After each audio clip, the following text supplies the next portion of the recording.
Poultry খাদ্য, ডিম, বাচ্চা ও মাংস একই প্রতিষ্ঠান থেকে উৎপাদন এবং সরবরাহ করা হয়। এমন কর্পোরেট প্রতিষ্ঠান দেশে হাতে গোনা কয়েকটি। পাশাপাশি এসব কোম্পানির রয়েছে ব্যাপক আকারের চুক্তিভিত্তিক খামার বা কন্ট্রাক্ট ফার্মিং ব্যবস্থা, যা সংখ্যার ভিত্তিতে পোল্ট্রি খাতের 10 থেকে 20 ভাগ বলা হলেও বাজার নিয়ন্ত্রণে তারাই প্রধান। প্রান্তিক খামারিরা যেখানে দৈনিক 5,000 মুরগি সরবরাহের ক্ষমতা রাখেন, সেখানে কর্পোরেট ক্ষমতা রাখে 1 থেকে 5 লাখ পিস পর্যন্ত।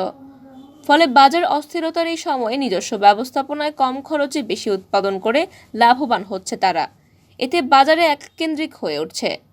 বিপরীতে পোল্ট্রি সামগ্রীর দাম বেশি হওয়া প্রতিযোগিতায় টিকতে পারছেন না সাধারণ খামারিরা।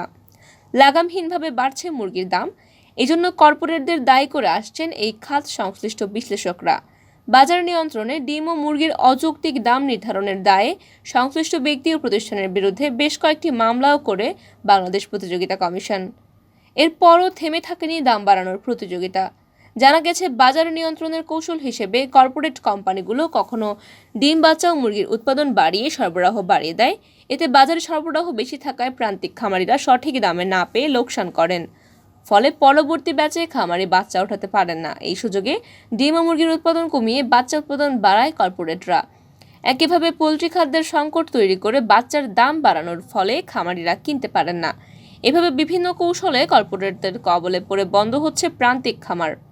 পোল্ট্রি খাতের প্রভাবশালী কোম্পানিগুলোর মধ্যে Diamond Egg, Kazi Farms, Paragon Poultry, North Egg, CP Bangladesh, Afil Agro, Peoples Poultry, Nabil Agro, Rana Poultry, Oyster Poultry, Azizul Haque Agro এবং আফতাব এগ্রো নামে উল্লেখযোগ্য।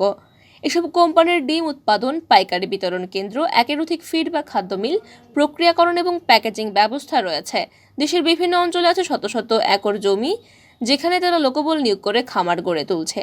বাংলাদেশ পোল্ট্রি অ্যাসোসিয়েশন সভাপতি সুমন হাওলাদার বলেন, প্রান্তিক খামারিরা বর্তমানে প্রতি কেজি মুরগি বিক্রি করছেন 160 টাকা দরে।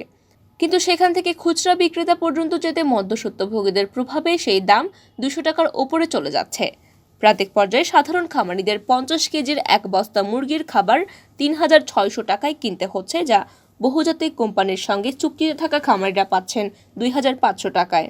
অন্যদিকে সাধারণ খামারিদের প্রতি পিস বাচ্চা কিনতে হচ্ছে 60 টাকায়, কিন্তু কর্পোরেট প্রতিষ্ঠানগুলো নিজস্ব ব্যবস্থাপনায় মুরগির বাচ্চা, ডিম, খাদ্য ও ওষুধ উৎপাদন করায় তাদের খরচ অনেক কম পড়েছে। এসব কোম্পানি থেকে বেশি দামে বাচ্চা, খাদ্য এবং ওষুধ কিনতে হচ্ছে সাধারণ খামারিদের। এতে তাদের ব্যয় বেশি এবং লাভ কম হচ্ছে। এ কারণে ব্যক্তি পর্যায়ের খামারিরা কর্পোরেট প্রতিষ্ঠানের সঙ্গে চুক্তি করতে বাধ্য হচ্ছেন। তিনি বলেন, বাজারে মুরগির দাম বেশি থাকায় বর্তমানে প্রতিদিন 1,80,00,000 বাচ্চা উৎপাদন হচ্ছে, কিন্তু দাম কমে গেলে বহুজাতিক কোম্পানির মালিকরা বাচ্চার উৎপাদন কমিয়ে 50 লাখে নিয়ে আসে। সেই সময় তারা শুধু নিজেদের চুক্তিভিত্তিক খামারে বাচ্চা সরবরাহ করে।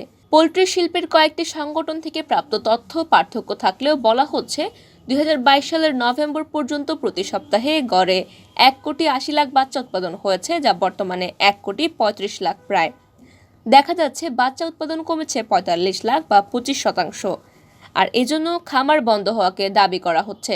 এই সময়ে চাহিদা কম থাকলেও উৎপাদনকারী প্রতিষ্ঠান বাচ্চার দাম না কমিয়ে আরও বাড়িয়ে দিয়েছে।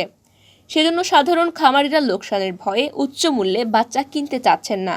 আর সেই সুযোগে নিজেদের খামারে কম মূল্যে বাচ্চা ও অন্যান্য সামগ্রী সরবরাহ করছে কর্পোরেট প্রতিষ্ঠান, যা খামারিদের চুক্তিভিত্তিক হতে বাধ্য করছে।